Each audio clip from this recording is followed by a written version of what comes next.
this video, we are discussing a trigonometric identities question. And the question is sine square theta equals x squared plus y squared plus 1 divided by 2x. Find the value of x and y. So let's get started without wasting much time. We know that the value of sine square theta is less than or equal to 1. That means x squared plus y squared plus 1 over 2x is less than or equal to 1.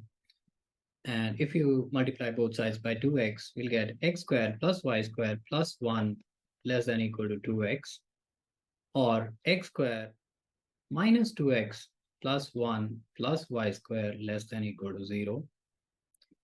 Or we can write it as x minus 1 whole square plus y squared less than or equal to 0.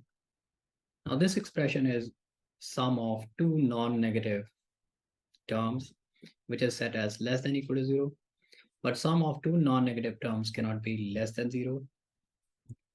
And why I'm saying that they are non-negative, because both are squared. And whenever you have conditions like a squared plus b squared equals 0, or a squared plus b squared plus c squared equals 0, in these cases, individual terms are equal to 0. So a equals 0, b equals 0, c equals 0.